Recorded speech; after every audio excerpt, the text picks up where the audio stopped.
کے دوران کہ اہل بیت کی عظمت، اہل بیت کا ادب وہی کرتا ہے جو صحیح نسل والا ہے۔ میں علماء سے گفتگو نہیں کروں گا، آپ سے کروں گا۔ صاحب قبلہ نے کیا کہا؟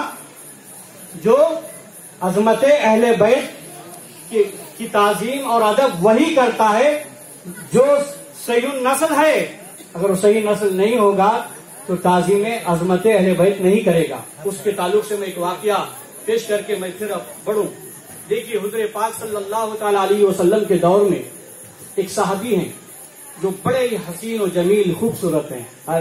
بولو سبحان اللہ، سبحان اللہ۔ بڑے ہی حسین و جمیل خوبصورت ہیں، اللہ اکبر۔ ان کی اہلیہ بھی بڑی حسین و جمیل خوبصورت ہے۔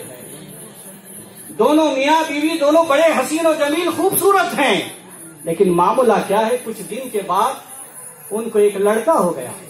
کچھ دن کے بعد ایک لڑکا ہو گیا، وہ کالا تھا۔ کیا تھا؟ کالا تھا۔ اور لوگ، اور رسول پاک صلی اللہ علیہ وسلم کے دور کی بات ہے، رسول اللہ صلی اللہ علیہ وسلم کے دور کی بات ہے، لوگ تانا دینے لگے کہ صحابی تم تو بڑے حسین و جمیل ہو، خوبصورت ہو، اور تمہاری اہلیہ بھی بڑی حسین و جمیل خوبصورت ہے، لیکن کیا بات ہے کہ تمہارا لڑکا کالا ہے، ایسا لگتا ہے کہ تمہاری اولاد نہیں ہے۔ لوگ تانا دینے لگ گئے۔ وہ صحابی رسول پریشان، کیا کیا جائے؟ کیا کیا جائے؟ آقا دو جہاں صلی اللہ تعالی علیہ وسلم کی بارگاہ میں جاتے ہیں، عرض کرتے ہیں یا رسول اللہ صلی اللہ تعالی علیہ وسلم، لوگ میری اولاد کو تانا دیتے ہیں، جب میں بازار سے گزرتا ہوں، دیکھو اس کی اولاد ہے، کالا ہے، یہ اس کی نسل سے نہیں ہے، یہ حرامی ہے، ناجائز ہے۔ اللہ اکبر۔ وہ صحابی رسول تانا سنتے رہے، سنتے رہے، سنتے رہے۔ ایک بار آقا دو جہاں صلی اللہ علیہ وسلم کی بارگاہ میں معروضہ عرض کرتے ہیں یا رسول اللہ، لوگ تانا دے رہے ہیں۔ حضور پاک صلی اللہ علیہ وسلم اس کا جواب نہیں دیتے۔ کچھ دن چلے گئے، حتیٰ کہ کتابوں میں آتا ہے 5 سال بیت گئے۔ کتنے سال؟ 5 سال بیت گئے۔ ایک بار آخرکار مجبور ہو کر ان کی اہلیہ اور وہ اور بچے کو لے کر آقا دو جہاں صلی اللہ علیہ وسلم کی بارگاہ میں حاضر ہو گئے۔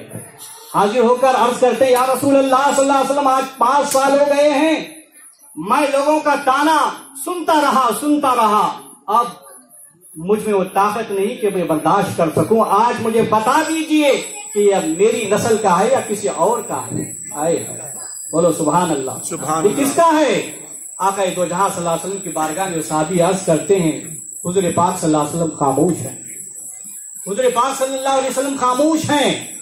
کچھ دیر کے بعد امام حسین رضی اللہ تعالیٰ عنہ تشریف لاتے ہیں۔ بولو سبحان اللہ۔ امام حسین رضی اللہ تعالیٰ عنہ تشریف لاتے ہیں، غالباً 5 یا 7 سال کے ہوں گے۔ امام حسین رضی اللہ تعالیٰ تشریف لاتے ہیں، دیکھا یہ جاتا ہے جیسے ہی امام حسین رضی اللہ تعالیٰ عنہ حضور پاک صلی اللہ علیہ وسلم کی بارگاہ میں آتے ہیں تو سارے صحابہ ادب کے لیے کھڑے ہوتے ہیں۔ بولو سبحان اللہ۔ سبحان اللہ۔ کس لیے کھڑے ہوتے ہیں؟ ادب کے لیے۔ ادب کے لیے کھڑے ہوتے ہیں۔ وہ صحابی بھی کھڑے ہوتے ہیں اور ان کی بیوی بھی کھڑے ہوتی ہے، اور جو بچہ تھا وہ بھی کھڑے ہوتا ہے۔ سبحان اللہ۔ وہ جو بچہ تھا وہ بھی کھڑے ہوتا ہے۔ پھر آقا دو جہاں صلی اللہ تعالی علیہ وسلم امام حسین رضی اللہ تعالیٰ عنہ کو گود میں لے کر بیٹھ جاتے ہیں۔ کچھ دیر کے بعد پھر وہاں سے امام حسین چلے جاتے ہیں، لیکن صحابہ کی مجلس جمی ہوئی ہوتی ہے۔ پھر وہ صحابی عرض کرتے ہیں یا رسول اللہ صلی اللہ علیہ وسلم، اب مجھے بتا دیجئے کہ لوگ مجھے 5 سال تک تانا دیتے رہے، آج مجھے جواب چاہیے، آج مجھے جواب چاہیے۔ رسول پاک صلی اللہ علیہ وسلم کتنا بہترین جواب دیتے ہیں، اللہ اکبر، جس کو صاحب نے کل بیان کر دیا۔ کیا جواب دیتے ہیں؟ یہ صحابی سنو، ابھی امام حسین آئے تھے، میں نے دیکھا، کیا کہا؟ ابھی امام حسین آئے تھے، میں نے دیکھا سارے صحابہ امام حسین کے ادب کے لیے کھڑے ہو گئے، میں نے تمہیں بھی دیکھا اور تمہاری بیوی کو بھی دیکھا اور تمہارے اس معصوم بچے کو بھی دیکھا، امام حسین کی ادب کے لیے کھڑے ہو گئے۔ ان کا ادب بتا رہا ہے یہ حرامی نہیں بلکہ جائز ہے، تمہاری نسل ہے۔ سبحان اللہ، سبحان اللہ۔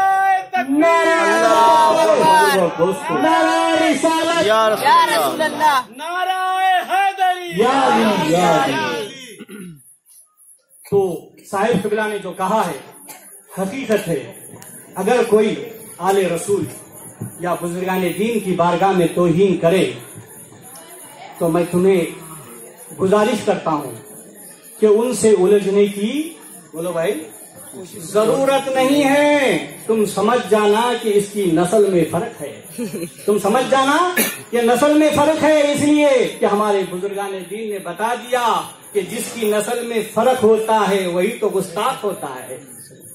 حضور شیخ الاسلام والمسلمین، میں تقریر کرنے سے قبل حضور شیخ الاسلام والمسلمین، رئیس المحققین، امام المتکلمین، تاجدار اہل سنت، مفتی سواد اعظم حضرت علامہ سید محمد مدنی میاں اشرف الجیلانی کیا خوب فرماتے ہیں، جو ہو ممدوح خود اپنے خدا کا، جو ہو ممدوح خود اپنے خدا کا، بھلا کوئی کرے اس کی ثنا کیا. سبحان اللہ. جو ہو ممدوح خود اپنے خدا کا، بھلا کوئی کرے اس کی ثنا کیا. انہیں میری حقیقت کا پتہ ہے، انہیں میری حقیقت کا پتہ ہے، مجھے ان کی حقیقت کا پتہ کیا. مجھے ان کی حقیقت کا پتہ کیا. بڑے لطیف ہیں نازک سے گھر میں رہتے ہیں، بڑے لطیف ہیں نازک سے گھر میں رہتے ہیں. میرے حضور میری چشمے تر میں رہتے ہیں، میرے حضور میری چشمے تر میں رہتے ہیں. ہمارے دل میں ہمارے جگر میں رہتے ہیں. کیا ہمارے دل میں ہمارے جگر میں رہتے ہیں. یہ انہی کے گھر ہیں، وہ اپنے گھر میں رہتے ہیں. انہی کے گھر ہیں، وہ اپنے گھر میں رہتے ہیں. آج لوگ الجھتے ہیں آقا علیہ السلام، یہ بشر ہیں. حضور شیخ الاسلام اپنے اشعار میں کیا خوب فرماتے ہیں، یہ واقعہ ہے لباس بشر بھی دھوکا ہے. یہ واقعہ ہے لباس بشر بھی دھوکا ہے. یہ معجزہ ہے کہ لباس بشر میں رہتے ہیں. یہ معجزہ ہے کہ لباس بشر میں رہتے ہیں.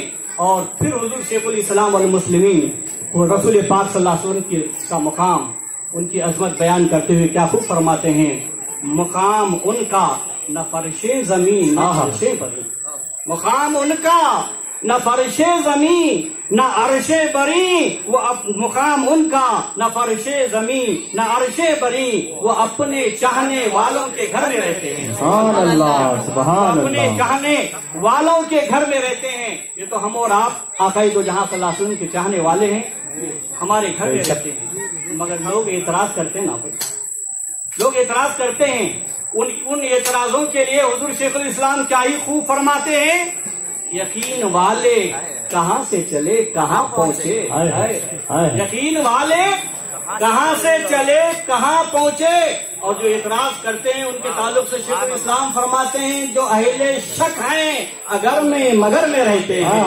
جو اہل شک ہیں اگر میں مگر میں رہتے ہیں اور خدا کے نور کو اپنی طرح سمجھتے ہیں، خدا کے نور کو اپنی طرح سمجھتے ہیں. حضور شیخ الاسلام فرماتے ہیں یہ کیا شیطان کے ساتھ میں رہتے ہیں یا کس جاہل کے ساتھ میں رہتے ہیں. اب دیکھیے کیا فرماتے ہیں، خدا کے نور کو اپنی طرح سمجھتے ہیں. یہ کون لوگ ہیں کس کے اثر میں رہتے ہیں، یہ کون لوگ ہیں کس کے اثر میں رہتے ہیں.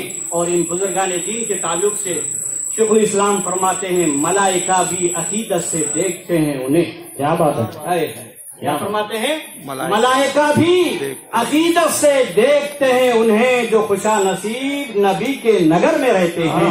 جو خوشا نصیب نبی کے نگر میں رہتے ہیں.